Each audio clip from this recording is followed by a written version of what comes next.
on KDKA TV. And a very good morning to you. Thanks for spending part of your Sunday morning with us. It's estimated that by the year 2020, millennials will represent a huge 75% of this country's workforce. Yet, many experts argue that many companies have failed to adapt to this change, costing this country billions of dollars as these new workers jump from company to company. That's one of the topics scheduled to be discussed at Pittsburgh's first National Leadership Development Day on January 26 at Pittsburgh's Google headquarters at Bakery Square. The hosting sponsor of this event is Solutions 21, which will launch its own Next Leader Now program. We're pleased to welcome two guests to this broadcast. Buddy Hobart is CEO and founder of Solutions 21. Tyler Palko is Director of Leadership Development for Solutions 21 and is based in Kansas City. If his name sounds familiar, it should. Tyler was the starting quarterback for the Pitt Panthers from 2004 to 2006. Gentlemen, welcome to the show. It's great to have you on. Thanks for having us. I recognize sort of a fellow baby boomer. Absolutely. And how about Tyler, a millennial? Correct. We got it. Good. So thank you so much for coming on. Solutions 21, tell us what this company is all about. Well, we really do three main things. We do leadership development, we do strategic planning, and then we do kind of workforce development, getting folks ready to implement the strategic plans that they've developed. And it's something that you have a particular interest in millennials? I do. About 10 years ago, Herb Sendek, another fellow Pittsburgher, and I started to write a book together on how to attract and retain and lead this next generation. So he really had a very positive approach to it, and I had kind of the baby boomer negativity until I had this Road to Damascus conversion, and our books really advocate for millennials, and we were kind of pioneers in that, having done it 10 years ago. Nobody was advocating for that cohort then. Do millennials really represent, Tyler, 75% of the workforce by 2020? Is it that high? Yeah, and one of the interesting quotes that we use in our program is by Peter Drucker: the only thing that you can predict with absolute certainty are demographics, and the numbers don't lie. Yeah, that's because I guess the baby boomers are retiring and somebody's there to replace them. And there are not that many of, what was it, the Gen Xers. X in the middle. Gen Xers in the middle. How do we define millennials, Tyler? What is a millennial? Well, I mean, from a demographic standpoint, born between 1980 and 2000.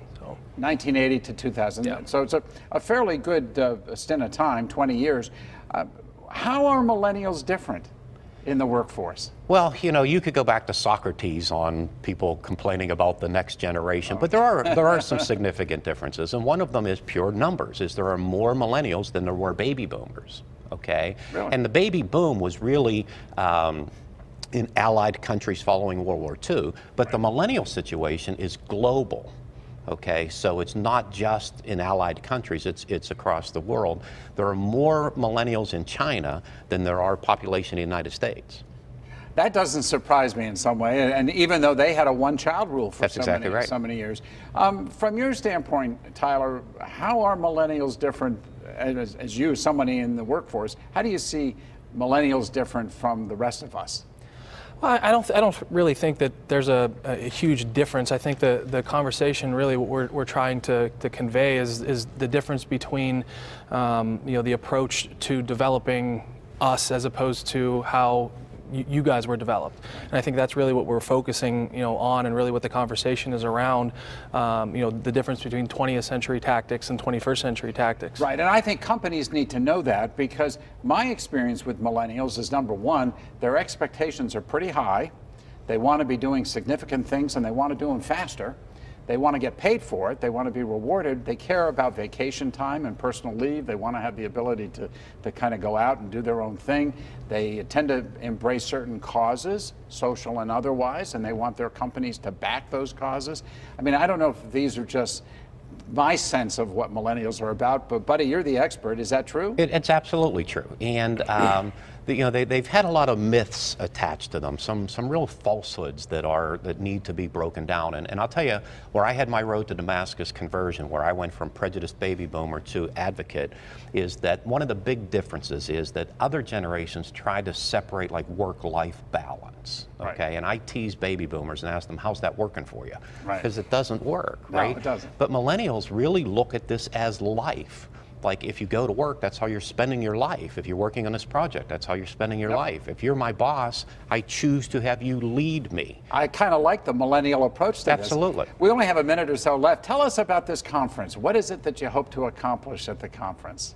Well, we have assembled some top thought leaders from the region to help business leaders understand what it takes to attract, retain, and develop millennials. We have folks from Google, we have folks from Leadership Pittsburgh, from Carnegie Mellon, some business leaders on really what are some ideas that have worked, what are some 21st century ideas that have worked that we can apply to this 21st century issue. Tyler, will you be speaking? Yeah, I'll be leading 2 keynotes, which I'm excited about.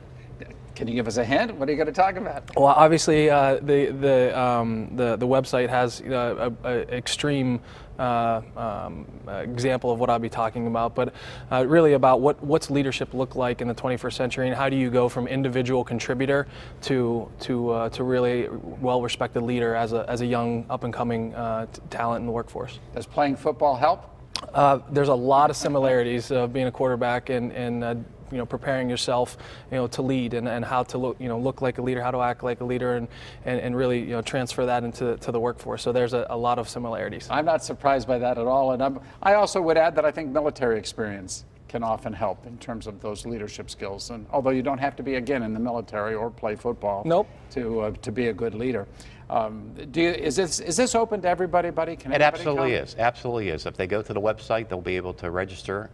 Absolutely. And as you mentioned, the military, a gentleman named Rob Salome, who one of his previous assignments was to be the military liaison to the Vice President of the United States, carrying the nuclear football, by the way. That was his job. He'll be one of the folks on the panel as well. So we'll hit it from a military standpoint as well. And so the end result is hopefully preparing companies for this whole new workforce that's coming into not just Pittsburgh, but across the country. Absolutely. It's no secret who has the best talent usually wins. And so we're trying to get this message out to the regions, because I think the region is really primed to take over in many, many ways. And to let them know that there's a solution out there to develop this next generation of talent. I think a lot of times that, just letting people know that there's a solution is really important. I couldn't agree with you more. Gentlemen, thank you so much for coming in and sharing with us. Thank you for having us. Really appreciate it. Good luck on this conference. I love this. I love this idea very much. And good luck. We'll send you a copy of the book. Good, thank you.